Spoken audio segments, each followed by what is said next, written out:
can also follow us if Don't you worry, want to guys. We stay got tons of tuned videos on coming out Twitter. today. I'm We're just at trying to get some Martin filler in for you guys AMTV. because I'm Or gonna if be you like, you busy can join the us next here at for the Regis. next few days, guys, or We'll maybe just this week. add I'm gonna be over quite via busy, the YouTube so I'm messages trying to get some program. filler made for you guys so you can have something to watch while I'm busy doing other stuff. So right now, guys, I'm gonna make you guys some filler. The concept of 24-hour So yeah. broadcasting in television almost seems like a given these days.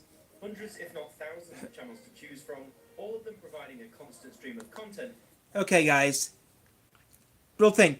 My previous affiliate, WGVU, WGVK, actually went off at midnight. Not kidding. My previous affiliate, WGVU, WGVK, from 7 to midnight did broadcasting, okay? But at midnight to 7 o'clock, it was just a TV logo saying WGVU on the TV, WGVU, WGVK. Channel 3552. And I had a converter box, okay? Converter box, big ass roof antenna. My pizza flash went off at night. For you to enjoy. But back in the 1950s, 60s, 70s, and 80s, that Even was all merely a 90s. pipe dream. The reality was that the limited number of channels available were only broadcasting during certain hours of the day, often closing down around midnight, blasting out various arrangements of God Save the Queen to anyone who had decided to stay up, or those who'd fallen asleep with the telly still on. But in these off-air moments, or during moments of industrial action or technical problems, one image would become associated with these instances, one that in many ways went on to symbolize and represent the bygone era of television. So let's take a look at the lasting legacy of Test Card F. Test card F.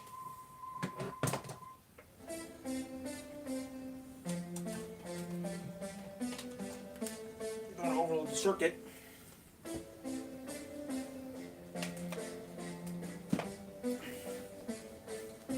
Are you overloading the circuit right now using... No. Actually, I'm not actually overloading the circuit. I almost am, though, because I'm using different circuits, so it doesn't count. Chapter 1. What became before? Test cards in television have been around since the early days. I can really feel that, but a series of test patterns I barely can feel that fan. It's on low. I can really feel it, but still, it feels good. Possessed an early television set to Wait, BBC. It looks like the CBS Eye. Picture. These patterns started extremely simple, with a circle and line being one of the first examples. The BBC would shut down its television service in September 1939 due to the outbreak of World War II. This would remain the case until the spring of 1946, when the corporation was finally able to pick up news and news. With the relaunch of television, shortly after came the first introduction of a test card in a format we may recognise. Test Card A made its debut in 1947. Wow. And showcased how far already television had come in terms of its test designs. That's not bad. A's not that bad. Line, don't you think? Test Card B was developed shortly afterwards, but was reportedly never broadcast. B looks like a... Not that audiences would have noticed much difference. Aside from the lettering shifting to the top of the picture, the only new addition was an extra grayscale strip, seen below the centre circle. Yep. Presumably its use was strictly in-house by BBC engineers, though unfortunately the original Test Card B has been lost. Bat wings. The first few iterations of test cards were physical props that were displayed by literally aiming a television camera at it, thus the pattern becoming the broadcast image. The This clock. will continue for some time, with electronically created test cards still some years away. 1948 would mark the debut of Test Card C, which presented a dramatically different that's different. Well, that's pretty neat looking. This pattern might look somewhat familiar, as it's the first to contain the core structural elements of its more famous successor, but in its own right, Test Card C achieved an incredibly long life, lasting from 1948 up until Test Card D was issued to replace it in 1964.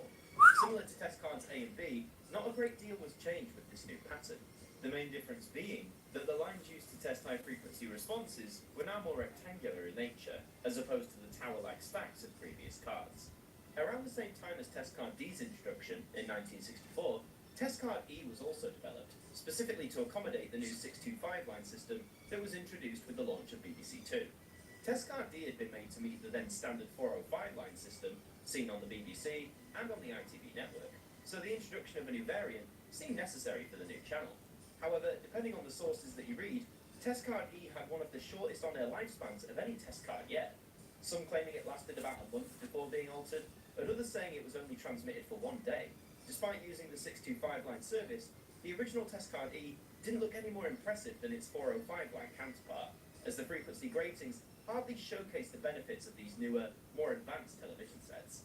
To manage this, Test Card E was quickly dropped in favour of a slightly altered version of the long-standing Test Card C, which would carry the BBC Two 625 line suffix until the introduction of colour in 1967.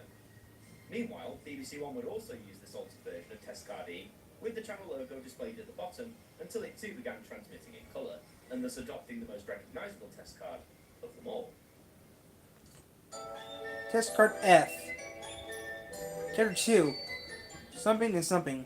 George Hersey was born on the 29th of December 1924, and at the young age of 25 would join the BBC in its planning and installation department. A keen and talented engineer, George quickly showcased his prowess in the consistently evolving technological world of television, and by the end of the 1950s, he was specialising in lens and test card transparency specifications, becoming one of the standout leaders in said field. With the advent of colour television fast approaching in the UK, George and his team were tasked with developing the nation's first colour test card. This wouldn't be a simple case of tweaking previous iterations as seen with A to E. With colour TV came a whole array of new factors to take into account, none more major than the colour signal itself. I need to trim these. I need to trim this. Coloured My nails. test card F, providing a useful indicator 1967, for wow. engineers as well as viewers at home as to whether the colour signal needed tuning or refining. However, the main addition that came with test card F would be the inclusion of a picture right at the centre of the image. The image that you see here is what is synonymously associated with test cards generally, and it's the image of 8-year-old Carol Hersey and her toy clown Bubbles playing a game of noughts and crosses. But how did Carol come to be used in this test card, and why? Born on the 25th of November 1958, Carol Hersey was the daughter of George Hersey, the BBC engineer who was in charge of developing test card F. Furthermore, it was decided that the image of a child be included for two key reasons. One, so that engineers would be clearly able to tell if incorrect skin tones were present in the transmitted image, and another being that children were seen to be less subject to changing fashion and makeup trends. Thus, the image in some ways would be timeless. The engineers realised that they needed facial. Ooh, interview 2004. Because there weren't enough programmes going out because there were no daytime programmes. George organised a photo shoot to capture images of both Carol and her younger sister Gillian, with Carol being chosen as her younger sibling was missing her front teeth at the time. The 8-year-old was paid £100 for the shoot, which might not sound like much today, but keep in mind that £100 in 1967 is almost £2,000 in 2021. $2,000? $2,000 is today? Wow, that's a lot of money. Represented in full. The blue coming from the background, the red coming from Carol's outfit, and the green from her clown Bubbles. Bubbles himself was made by Carol as part of a kit set, but originally he sported a blue and white striped outfit. A green covering was made and sewn onto the clown in order to capture these crucial primary tones. Carol and Bubbles were first seen by viewers in the July of 1967, when BBC Two began transmitting in colour.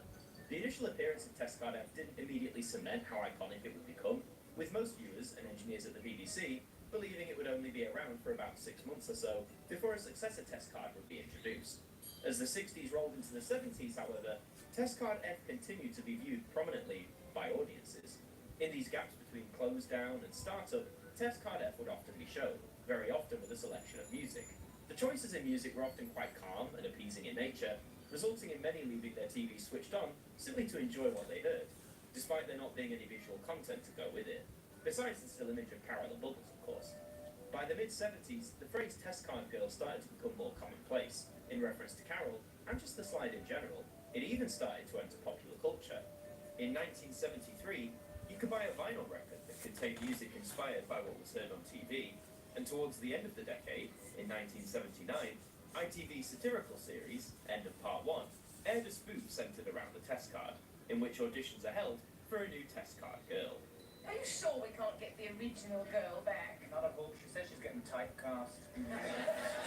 Also in 1979, Carol made an appearance on opinions-based programme, Points of View. Now aged 21, she appeared within the test card to show viewers that she is now in fact all grown up. It's 3 o'clock. Songs of Praise from Abbey Wood in southeast London is the next programme on BBC One, and that's at 3:15. In the meantime, we're returning to a trade test transmission. The routine of the slide appearing during the day, when channels weren't on the air, would continue until the spring of 1983. Around this time, the BBC and ITV were looking to expand their broadcast hours, particularly with the launch of breakfast television. The BBC had breakfast time, which began on the 17th of February, with ITV's TV AM following 2 weeks later on the 1st of March. The expansion of the schedules eventually resulted in changes and updates, one of which came with the relatively new and impressive technology of the day, CFAX. Yep. First launched in 1974, CFAX became the UK's first teletext-based service, allowing audiences to access information regarding upcoming programmes, as well as news, sport, and even the stock market. Despite a slow start, by the early 80s, more and more household TVs were equipped with CFAX, the many pages receiving more visits from curious viewers. Around this time, Pages from CFAX was launched. This was essentially a rolling feed of select pages from the service, transmitted as a regular TV picture, therefore viewable on any receiver, regardless of whether it was compatible with the service as a whole. Pages from CFAX would air in the absence of programming, and in the spring of 1983, it would begin to take up the daytime downtime that was normally occupied by Test Card F, shifting it from its settled spot after nearly 16 years. The stock library music remained, and now audiences could also read and catch up on the daily events, rather than view a static image of a girl and her clown playing noughts and crosses. And as the televisual landscape continued to advance technologically during the 1980s, you'd be forgiven for thinking that perhaps Test Card F had finally reached the end of its natural life on Nope. air. Chapter 3, The New Age. They used it until 2009. Despite Pages from CFAX effectively replacing its slot during the daytime, Test Card F wasn't phased out completely. It could still be seen overnight and at the top of the morning, before the day's first programme was transmitted, still with its signature complement of stock music. So even though you couldn't catch Carol and Dennis during the daytime downtime, which itself was rapidly shrinking as schedules continued to expand, you could get up early to see them before you sat down for breakfast, or stay up late to catch them before bed. However, Test Card F wasn't limited to just being seen by audiences in the UK. In fact, the slide was in use in over 30 countries around the world, with notable examples including sections of Australia, Norway, Sweden, Denmark, and even Bahrain. Nations such as New Zealand and Singapore also used the Test Card F template, but would either replace the centre image or introduce other slight modifications. The Test Card Girl's mark in popular culture continued to grow and be utilised in the 1980s. One prime example was in the music video for Waiting for the Ghost Train by British group Madness. The beginning of the video shows the band's own version of Test Card F. What the hell? Carol herself, then in her early 30s, would go on to make an appearance in a documentary for the BBC's Arena series, Slim Gaylord's Civilization. The 4-part series aired in the autumn of 1989, and whilst predominantly focused on the life of the titular jazz musician, Carol would appear in short segments at the beginning and end of each episode, giving audiences a preview of what was to come, to recap them on the previous week's content, or to simply interact with Slim. A highlight for many was the way the short series concluded, in which Slim entered the TV screen, played a song for Carol about her fame as the Test Card Girl, before playing a round of noughts and crosses with her. But as the 90s came around, Test Card F's presence on terrestrial television was felt less and less. 24-hour broadcasting was properly beginning to take off, with many of the ITV regions now running continuously, though the 2 BBC channels were still closing down, albeit later and later with each passing year. 1992 was around the last year that Test Card F could be caught every day accompanied with music, and by the middle of the decade, it would stop being shown with music altogether, now only being seen accompanied by a test tone. Which, as intriguing as it is far less easy on the ears after a while than a good bit of stock music. However, the world was approaching a new millennium, a brand new age in entertainment and how audiences would consume it. In this vastly changing landscape, would Test Card F manage to survive the transition? In the November of 1997, BBC One would finally move to 24-hour broadcasts, even if the early morning hours were filled with rolling news coverage or programme previews. With this move, many believed that after over 30 years in service, Test Card F would not only be retired, but the entire format of the test card would be put away as well. As the world began slowly entering the digital age of television, the practical need for test cards began to seem more and more obsolete, particularly to the average viewer. Test Card F, which had been a staple signature of British television for well over 30 years, was finally retired, although the test card lineage was not gone for good. It's important to note that successors to Test Card F had existed long before the 1990s, but were seldom used or seen as much by comparison. Test Card G was first introduced back in 1971. Test Card G? Itself a modified version of a design presented by Philips. It was the first electronically generated test card to be put into use by the BBC. But given the relative cost of the equipment used to generate it, Test Card F, which was transmitted via a slide scanner, was often used instead. And once the more famous variant itself started being transmitted electronically, Test Card G's appearances grew ever scarcer. Test Card H took a while in different design, but was never H. seen by viewers. Its function was primarily for cameras and television studios to test various features, thus never being directly broadcast to the public. Feeling that the letter I was too similar in appearance to the numeral 1, the next couple of test cards, and arguably the true follow-ups to Test Card F, would arrive towards the end of the 20th century. The first of these, Test Card J, was a more straightforward update to its J's name, F, okay. still showcasing the image of Carol and Bubbles in the centre, but now with a few new technical additions to better assist televisions of the 90s and the early 2000s. Finally, the new BBC corporate logo was lined across the bottom, clearly defining the era in which Test Card J was introduced to television viewers. The second newcomer was designated Test Card W. Widescreen. Why are we jumping from J all the way to W? There's a few murmurings about the wacky camera angles and howls of outrage about the fact that the programme, along with 3 others on BBC One on Saturday night, was transmitted in widescreen. Well, sort of widescreen. Well, one exciting feature about newly made televisions of the day was the introduction and implementation of widescreen. Programming in this format became more commonplace as we entered into the 2000s, and newer televisions were better made to display the new picture format. In response, BBC engineers constructed Test Card W, namely standing for widescreen. This seemingly stretched out Test Card J was formatted to the 16:9 standard established by widescreen, and like Test Card J, contained a few new features to represent the modern age. However, despite the introduction of those 2 new cards, like the latter days of Test Card F, they would scarcely be seen by viewers, only appearing at the top of the day's broadcasting, or in increasingly rarer technical issues, with many channels now creating custom slides for moments of breakdown, rather than rely on the test card. Even though these newcomers were labelled with different letters, the influence from the long-standing Test Card F was clear for all to see. Not only was the primary format and structure of the new cards very similar, but the continued use of Carol and Bubbles as the central image proves that not only does the photograph continue to work on a technical basis, but that timeless aspect I mentioned earlier was also starting to ring true. There's been one final revision of the BBC test card, unofficially known as Test Card X. X. First seen in 2007, not long after the introduction of the corporation's high-definition channel, BBC HD, the new card was very similar to Test Card W, though now presented in 1080 lines, thus becoming the first high-definition example of the BBC test card. Damn. And after over 40 years since first being seen by viewers, Carol and Bubbles remained as the centre focus of the new placeholder. The pair could be seen for a couple of hours every day as part of BBC HD's preview slot, now complete with surround sound test tones.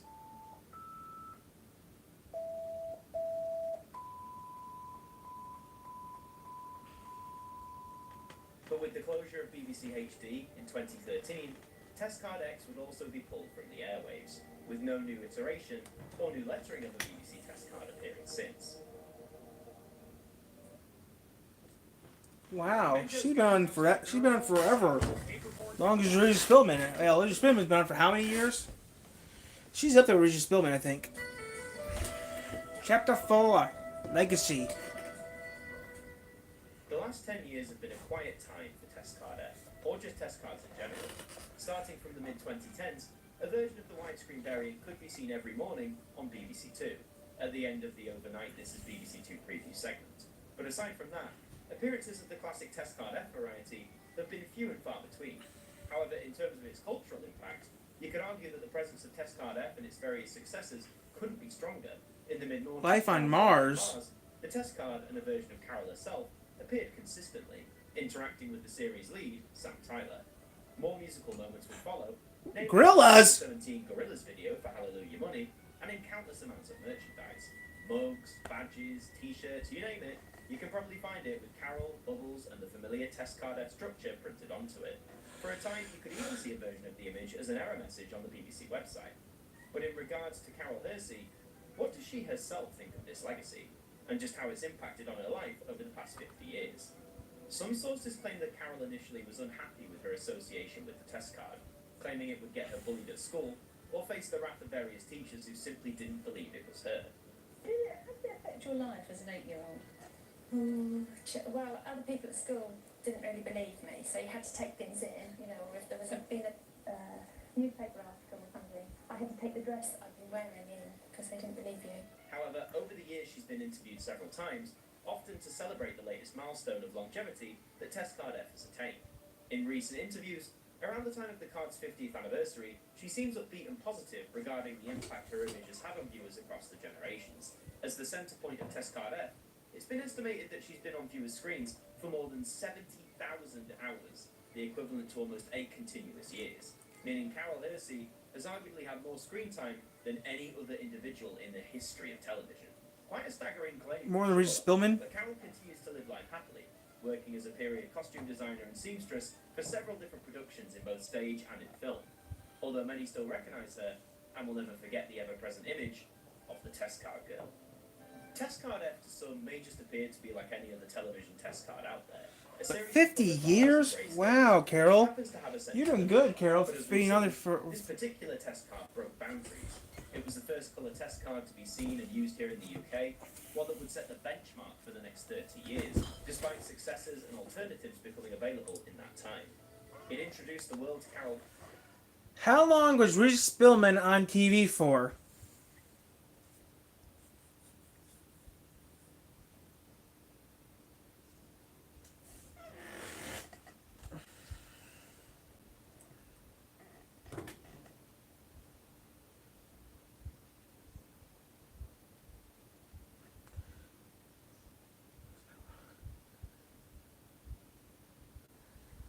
How many years did Regis Spillman do on TV?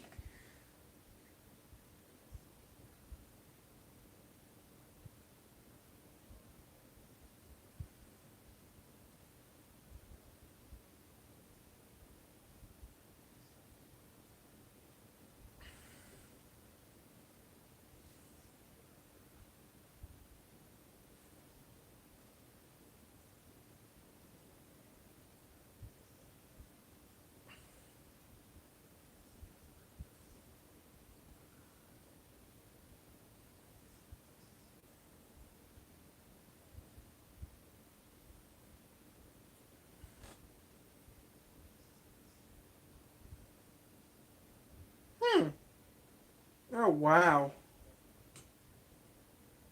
It's a little bit longer than she's been on TV. I don't know. It's higher numbers, they say. Well, Regis Spillman owns a few Guinness World Records. Who would go on to be renowned figures amongst television enthusiasts. And perhaps most Cut those things off your face and put your... it achieved one of its Not her, someone else. I was on my phone. to create a central image that would truly last throughout the ages and generations. Even as Test Card F itself would be retired in the late 90s, the successes that followed would continue to not only embody the key structure of the long-standing template, but would also continue to use Carol and Bubbles as their main visual centerpiece, showing that despite all the changes and developments we've had over the last 50 years, the image of a child and her toy clown playing a game together remains both relatable and timeless to a whole new generation of television viewers. That's pretty neat, though. About 8 years on TV constantly. I am